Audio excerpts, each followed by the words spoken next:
ತಾಯಿ ಸತ್ತ ಮೇಲೆ ತವರಿಗೆ ಎಂದು ತೋಟ ಮಾಡುವುದ್ರೆ ಓಡಿ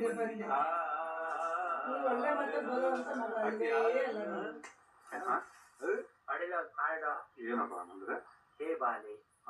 ಅಹಂ ಪ್ರೇಮಂ ಕರೋಮಿ